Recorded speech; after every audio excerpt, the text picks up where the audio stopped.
While doing our best to help, we allow others their own dignity and help them to help their animal companions. We cultivate understanding and ability in others rather than dependence on our ability. We offer people ways to be involved in understanding and growth with their fellow beings of other species. So, again, my focus has always been education and helping people to learn how to do this themselves. From the beginning, as soon as my book came out, I offered people, to purchase my book so that they could learn from it and learn more about animal communication themselves. It was up to them, but I offered that to them. And then I give them ways. So we're dealing with a problem with their cat, so I will tell them, well, I communicate with your cat. This is what's happening. This is what the cat would like changed. And you can communicate with your cat too. And now explain to the cat before you do something new or before you move their furniture, like their scratching posts. Is it okay with them? Does it work for them? So I explain to people how they can communicate, how they can carry on with what you've opened up. Because I have a lot of experience with a lot of animals and many animals over the years of my own. I also have a lot of knowledge in behavior of animals and training of animals. Now, I don't do training of animals. I'm not into training. I'm into communication. So I incorporate with people. Like I used to tell people, well, this is how I train my dogs.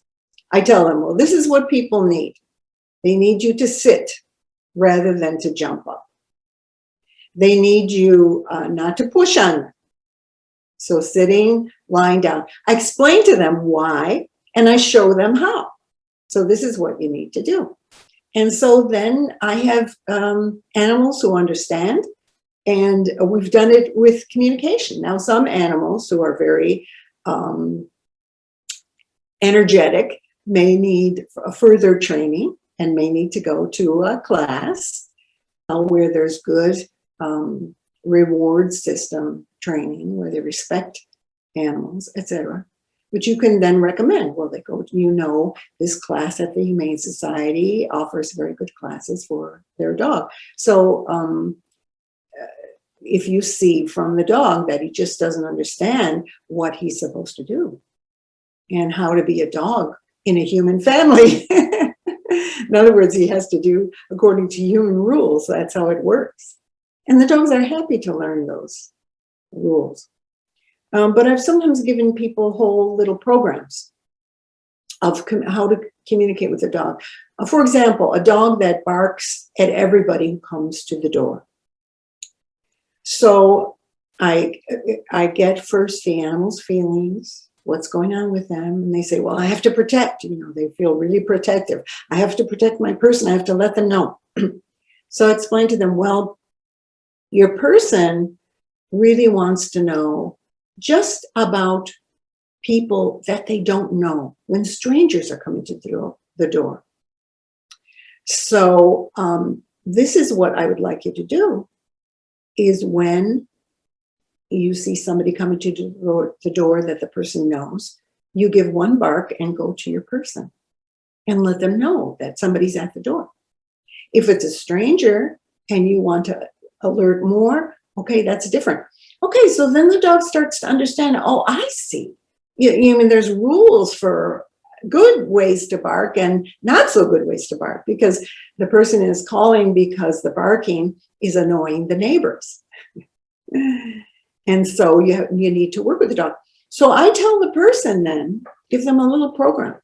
I say each day, you tell the dog what you would like from them today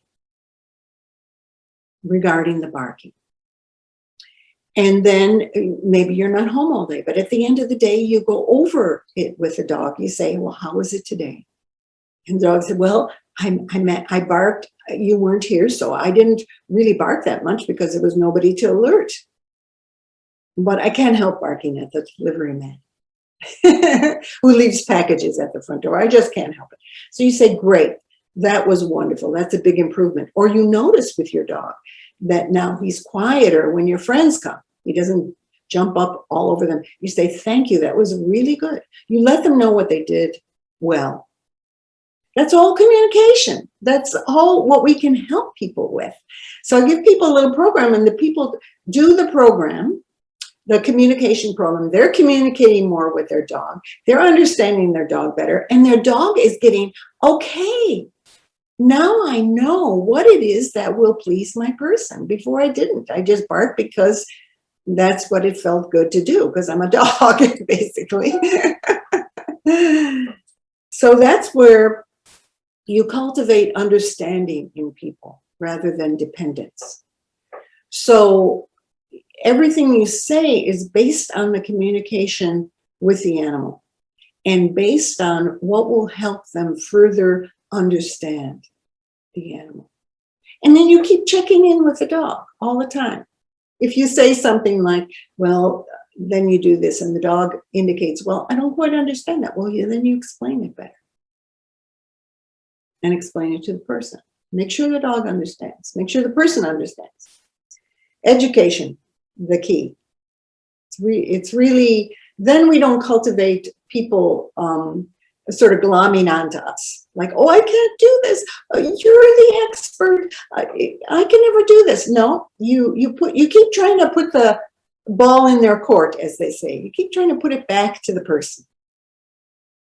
This is what you can do. This is how you can learn.